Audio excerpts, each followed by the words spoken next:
पुराना संदूक हिस्सा अव्वल वापसी। कभी कभी कुछ दरवाजे सिर्फ इसलिए बंद होते हैं कि उनके पीछे सच छिपे हों, और सच हमेशा खूबसूरत नहीं होता। धुंधली सुबह थी, बादल नीचे उतर आए थे, जैसे आसमान जमीन को गले लगा रहा हो। मैंने जब बरसों बाद कोट गुलाब शाह में कदम रखा तो कुछ बदला बदला महसूस हुआ, और कुछ वैसा ही जैसा बचपन में छोड़ा था। दादाजी का इंतकाल 3 दिन पहले हुआ था। उम्मा की आंखें खशक थीं, लेकिन अंदर टूट चुकी थीं। अबा हमेशा की तरह खामोश, और गांव के लोग कुछ यूं नजरें चराते जैसे कोई भेद छिपा हो।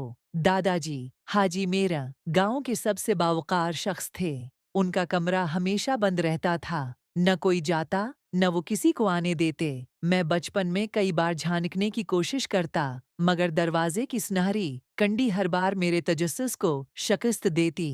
उस दिन इमां ने मुझसे कहा, हमजा जाओ दादा का कमरा खोलो, उनका सामान समेटना है। मेरे कदम खुद ब खुद उसी बंद दरवाजे की तरफ बढ़े। दरवाजा चरचराता हुआ खुला, और अंदर का अंधेरा मेरी सांसों को रोकने लगा। कमरा वही था, एक बोसादा सा पलंग, लकड़ी की अलमारी, और एक पुराना संदूक कमरे के कोने में धरा, मिट्टी से उठा हुआ।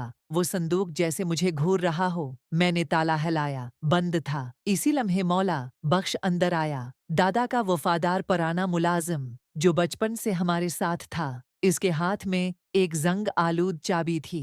साहब जी कह गए थे, हमजा आए तो ये चाबी उसे देना। मेरे हाथ लर्ज गए, चाबी ली और संदूक का ताला खोला, चर्च चर्च की आवाज के साथ। जब वो संदूक खुला तो ऐसा लगा जैसे वक्त पीछे भागने लगा हो। संदूक में पुराने कपड़े, कुछ तस्वीरें और दर्जनों पुराने खतूत थे, और इन सब में लपटा हुआ एक नाम, स्कीना। खत नंबर 1, सना 1973। स्कीना, है कहाँ? तुम्हें गए आज 10 साल हो गए, मगर तुम्हारी खुशबू अब भी मेरे कमरे में रची है। मैंने सबको कह दिया था कि तुम मर गई हो, क्योंकि वो सच जो मैं कहता इसे कोई मानता ना। मगर आज मैं लिख रहा हूँ, शायद आखिरी बार। अगर हमजा कभी ये खत पढ़े तो वो जान लेगा कि मेरा हमेशा सच्चा था, बस कमजोर था।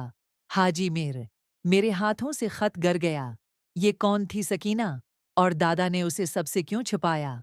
राजों की पहली प्रत मैंने अगले कई दिन दादा के खतूत और तस्वीर पढ़ने में गुजार दिए।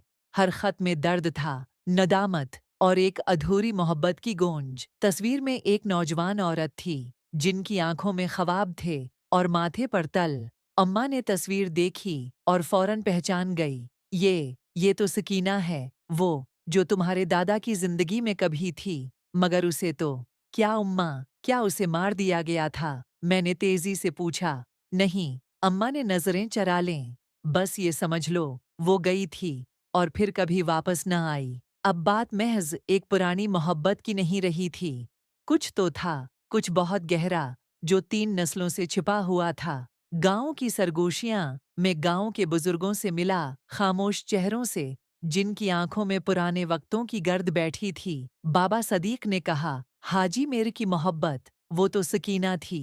कहते हैं वो हिंदू थी, और बंटवारे के वक्त किसी ने उसे बचाकर यहाँ लाया था। मेरे उस पर दिल हार बैठा, मगर गांव को ये मंजूर न था। फिर क्या हुआ? मैंने धड़कते दिल से पूछा। एक रात सकीना गायब हो गई। लोग कहते हैं वो वापस हिंदुस्तान चली गई, कुछ कहते हैं मर गई, पर सच किसी को मालूम न हुआ। बस संदूक है, बंद रहा, और हाजी भी। किस्त का अख्तिताम। मगर कहानी की इब्तिदा में ने दादा का कमरा बंद किया, मगर दिल में एक दरवाज़ा खुल गया था। सकीना के बारे में जानना अब मेरा मकसद बन चुका था। वो कौन थी? कहाँ गई?